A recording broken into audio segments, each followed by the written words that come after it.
This out. Do you see these guys here? Mm-hmm. So this is us, Homo sapiens, right? It's Homo Neanderthal, Homo erectus, and Australopithecine. I hate that name. I can't even say it right. So basically, we lived with 90,000 years with these guys. So instead of us, that's a pretty big difference, right? These guys here, to me, that's a big difference. And there's not a single bone. Anthropologists agree there's not a single bone between these two.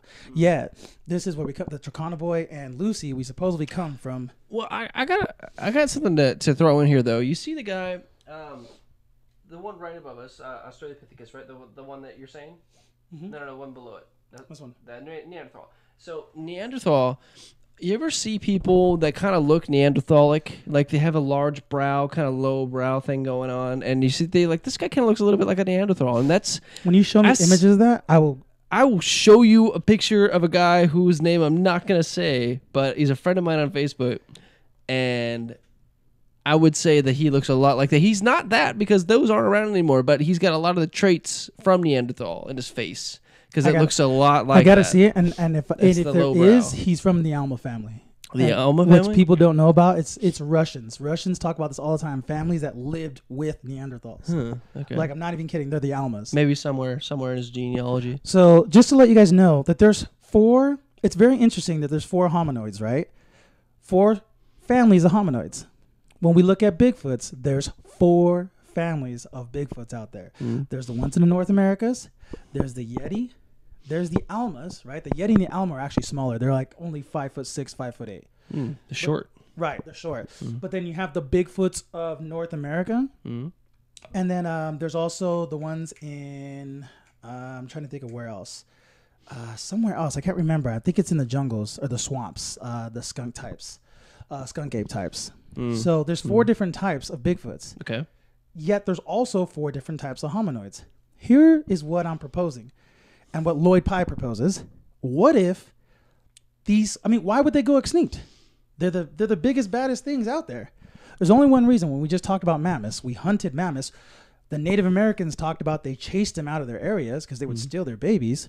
So what if we just chased them out into areas where we didn't want them around? Thus, when I showed you the diagram earlier showing the Bigfoot sightings, that's where they're at. So, and I'll go back now. Well, yeah, it makes sense. That was the case. I wonder if there's any like old stories of this, like lots of stories about human tribes chasing.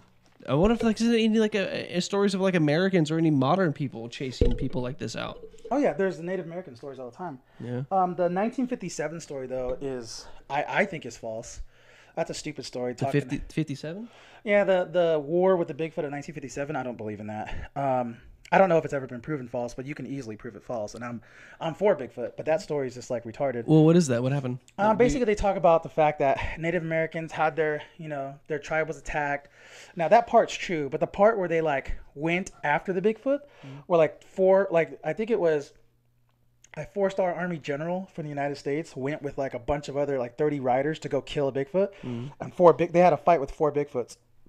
And the main general went and attacked one of them, and it just ripped his head off. And then, like, everybody's like, what the hell? So the rest of the guys started shooting at him, and they killed him. And after they killed him, they buried him. The smell was so bad, this and that. Like, there's details, but there's a lot of holes in the story. Coming across something like that, just because it stinks doesn't mean you're going to get rid of it. No, drag that shit back. We're going to study this thing. I don't care how bad it smells. Right? Yeah. But I mean, there's been a lot of cases of Bigfoot that have been like. That's interesting, though. Where'd you hear this?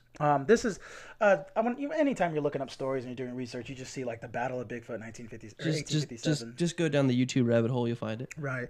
And it was on Google, everything. It's on different articles and stuff like that. I never found anything that said it was false, but I kind of don't believe that story because if you can already pick out things from it,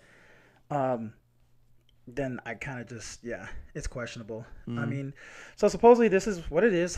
I mean, there's a transition right there. They call it a transition, but I'm sorry, that's a transformation. You would need, I mean, You would have to have. I mean, look at we were talking about the brow. Look at how big their brow is, and they have their heads that go back. Yet we have big foreheads. No brow, rectangular eyes. We lose our nocturnal vision. I mean, we need that, right? It's still nighttime. Would have been nice. The mouth. Look how elongated the mouth is. Look how much goes. And we talked about the nasal passage. There's so many differences between apes and us. That's like, bro.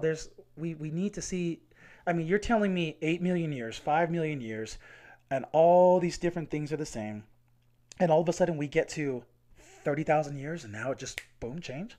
Well, we don't have an answer for it. We just have countless theories. And there's not a whole lot of evidence. There's not too much evidence to back up or to substantiate my theory, which is the Zachariah Sitchin theory.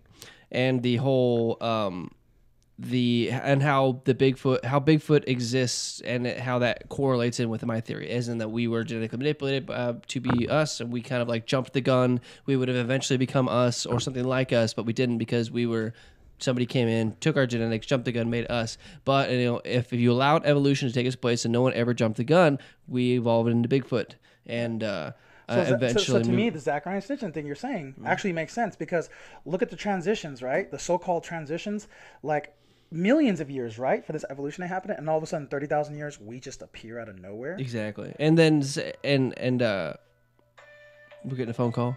Yeah, it's just one of phones. And 30,000 years ago we just appear out of nowhere, and we're just kind of like crawling around figuring our shit out. And then something like 9,000 years ago civilization pops up out of nowhere. That's a whole lot of different conversation in itself. It really did. Like something like 6,000 to 9,000 years ago, civilization literally just popped up. There wasn't really anything like it was nothing that was a predecessor to that. Nothing like evolved into what we have now as a society. It just kind of came. And then the people who say where they got society from, it came from the gods. So there's a picture of Lucy right there. Sorry, getting a little off topic. No, you're fine. And I mean, look at the rib cage. Apes have a funnel rib cage for a reason. Their neck comes like this, comes down. Yeah. We have that elongated neck. That way, it clears up the space for the rib cage, and the rib cage opens up. Yeah.